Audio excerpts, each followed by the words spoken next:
Alhamdulillah, hari ini kita berada di Pulau Mentawai, sedang di Pulau Toska, sedang keluar 40 hari di jalan Allah, dan kita menyempatkan pergi ke tempat ini. Di samping itu, tetap kita harus ada fikir agama dalam hati kita. Ini adalah tanggung jawab yang dilakukan. Tanggung jawab yang sama yang dilakukan oleh Rasulullah SAW dan para sahabat radhiyallahu anhum yang mulia. Semakin banyak tanggung jawab yang diambil seseorang di dalam usaha agama yang mulia ini, maka akan semakin banyak pertolongan Allah Subhanahu wa taala yang bercurah-curah kepada dia. Inilah sunatullah Allah Subhanahu wa taala. Allah Subhanahu wa taala telah menciptakan seluruh dunia untuk kita. Tetapi Allah Subhanahu wa taala telah menciptakan kita untuk kehidupan akhirat. Allah Subhanahu wa taala telah menciptakan segala sesuatu di dunia ini untuk kita. Hidup kita penuh dengan tanggung jawab, dan usaha agama adalah untuk memahami akan hal itu supaya kita paham dengan perkara ini. Kita dihantar ke dunia ini untuk persiapan akhirat, dan untuk mencapainya kita harus memiliki iman. Kita perlu memahami Allah Subhanahu wa taala. Hanya dengan begitu kita bisa mencapai keridhaan Allah Subhanahu wa taala. Rahmat Allah di atas kemarahannya, rahmat Allah di atas kemurkaannya. Ini adalah berkah besar dari Allah Subhanahu wa taala. Hozanahnya Allah, hartanya Allah Subhanahu wa taala, rahmat Allah Subhanahu wa taala, kudratnya Allah Subhanahu wa taala, kekuasaan Allah Subhanahu wa taala, semua sangat besar. Hanya Allah yang dapat memenuhi kebutuhan kita. Rasulullah SAW mengambil ini usaha agama sebagai tanggung jawabnya. Kita, siapa yang pernah masuk Islam, mengikutinya, juga mengambil usaha agama sebagai tanggung jawab mereka. Nah, kita harus mengambil usaha agama sebagai tanggung jawab kita juga. Nah, ketika kita menganggap usaha agama sebagai tanggung jawab kita, kesulitan akan terjadi di jalan kita ini. Nah, ini kesulitan membuat seseorang melakukan sabar. Nah, itu mengakibatkan pengorbanan korban. Nah, ya, oleh karena kurban ini adalah pertolongan Allah Subhanahu wa taala yang datang. Jadi karena pengorbanan inilah pertolongan Allah Subhanahu wa taala akan datang. Usaha agama ini sangat sederhana, seperti menanam pohon dan menyiraminya. Upaya sederhana ini memberikan hasil yang besar, dan dia juga akan memberikan kepada kita hayatan thayyibah. Kasih sayang Allah Subhanahu wa taala sangat besar. Allah Subhanahu wa taala memberikan kepada kita nikmat yang sangat banyak. Semoga kita senantiasa terus bersyukur, sehingga Allah Subhanahu wa taala tambah terus nikmat ini, daripada kita ini ditambahkan terus kepada kita. Dan seandainya kita tidak bersyukur, maka kita takut nikmat itu diambil dari kita. Bukan hanya sekedar diambil, tapi azab Allah Subhanahu wa taala sangat pedih.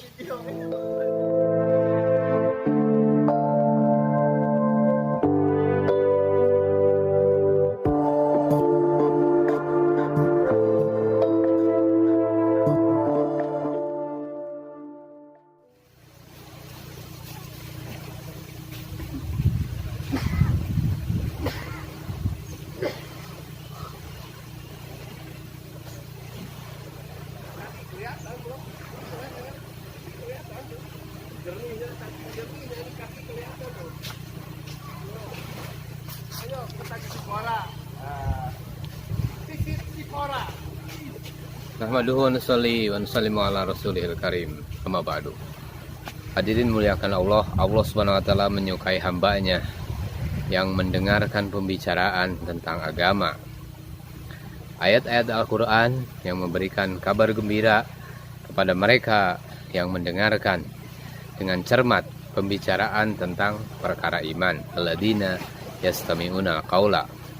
Alhamdulillah, hari ini kita berada di Pulau Mentawai, sedang di Pulau Toska, sedang keluar 40 hari di jalan Allah, dan kita menyempatkan pergi ke tempat ini.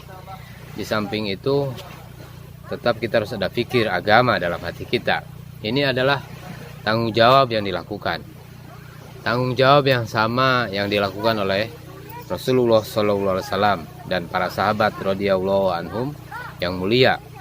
Semakin banyak tanggung jawab yang diambil seseorang di dalam usaha agama yang mulia ini, maka akan semakin banyak pertolongan Allah Subhanahu wa taala yang bercurah-curah kepada dia.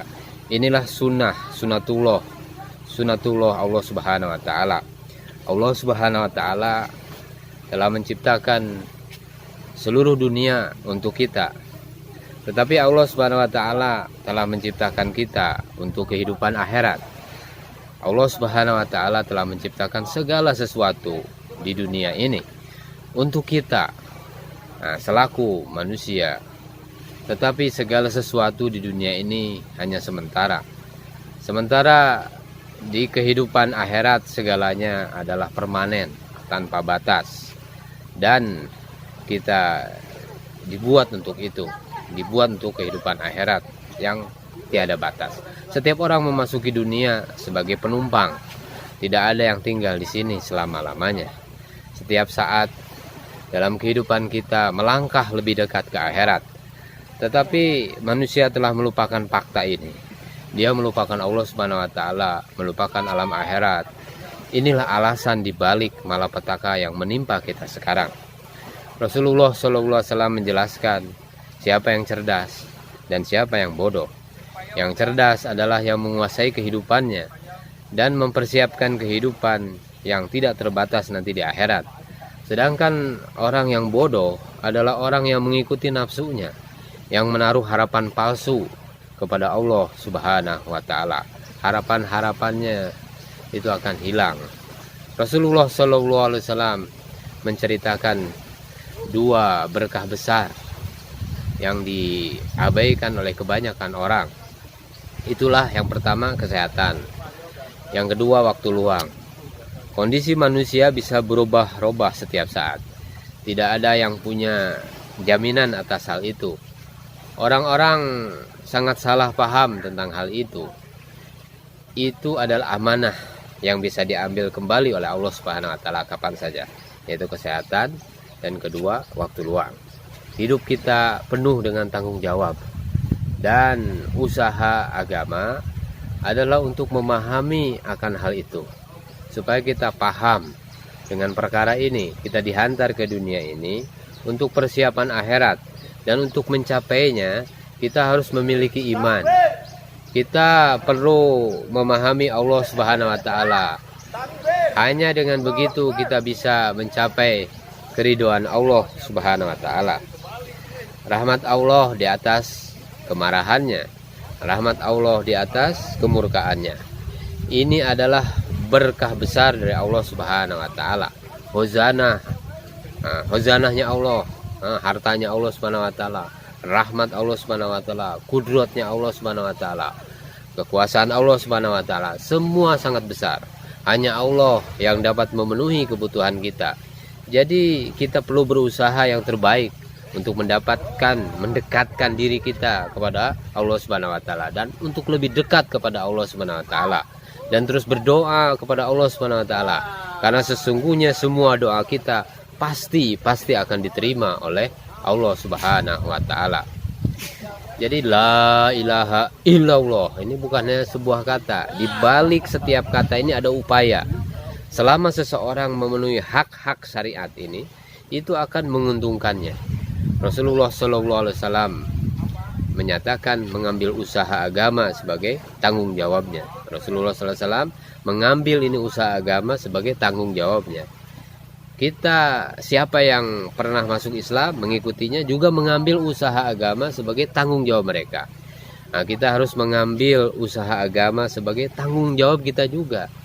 Nah, ketika kita menganggap usaha agama sebagai tanggung jawab kita, kesulitan akan terjadi di jalan kita ini. Nah, ini kesulitan membuat seseorang melakukan sabar. Nah, itu mengakibatkan pengorbanan korban. Nah, ya, oleh karena kurban ini adalah pertolongan Allah Subhanahu wa taala yang datang. Jadi karena pengorbanan inilah pertolongan Allah Subhanahu wa taala akan datang. Nah, Masya Allah. Kita lihat Abu Umamah Al-Bahili radhiyallahu anhu, di mana dia masuk Islam dan mengundang orang-orang. Nah, tetapi tidak ada yang menerimanya. Bahkan mereka memboikot Abu Umamah Al-Bahili radhiyallahu anhu. Suatu hari yang panas, dia sangat haus dan tidak ada yang memberinya air. Dia tidur karena kelelahan dan dalam mimpinya dia diberi minum. Dan setelah kejadian itu, dia tidak pernah merasa haus di dalam hidupnya. Dan akhirnya semua orang juga masuk ke dalam Islam. Nah, beginilah bantuan dari Allah Subhanahu wa taala. Allah Subhanahu wa taala menolong hamba-hambanya. Setan berusaha mencegah manusia melakukan usaha agama dengan menaruh rasa takut di dalam hatinya. Tetapi Allah Subhanahu wa taala sendirilah yang harus ditakuti. Allah Subhanahu wa taala telah berjanji kepada orang-orang yang beriman, beramal dengan iman, maka hayatan thayyibah, keberkahan yang akan diberikan oleh Allah Subhanahu wa taala. Saudara-saudara sekalian yang dimuliakan Allah Subhanahu wa taala, Syekh Maulana Yusuf rahmatullah alaih mengatakan, usaha agama ini sangat sederhana. Usaha agama ini sangat sederhana, seperti menanam pohon dan menyiraminya. Upaya sederhana ini memberikan hasil yang besar, dan dia juga akan memberikan kepada kita hayatan thayyibah, kehidupan yang baik. Semoga Allah Subhanahu wa taala memberikan kepada kita kehidupan yang baik, hayatan thayyibah, dan Allah Subhanahu wa taala memberikan balasan yang baik untuk kehidupan yang selama-lamanya nanti di dalam kehidupan akhirat. Semoga Allah Subhanahu wa taala memberikan kekuatan kepada kita untuk terus istiqomah di jalan Allah Subhanahu wa taala. Kasih sayang Allah Subhanahu wa taala sangat besar. Allah Subhanahu wa taala memberikan kepada kita nikmat yang sangat banyak. Semoga kita senantiasa terus bersyukur sehingga Allah Subhanahu wa taala tambah terus nikmat ini, daripada kita ini ditambahkan terus kepada kita. Dan seandainya kita tidak bersyukur, maka kita takut nikmat itu diambil dari kita. Bukan hanya sekedar diambil, tapi azab Allah Subhanahu wa taala sangat pedih. Subhanallah bihamdi, subhanakallahumma wa bihamdika, asyhadu an la ilaha illa anta, astaghfiruka wa atubu ilaik.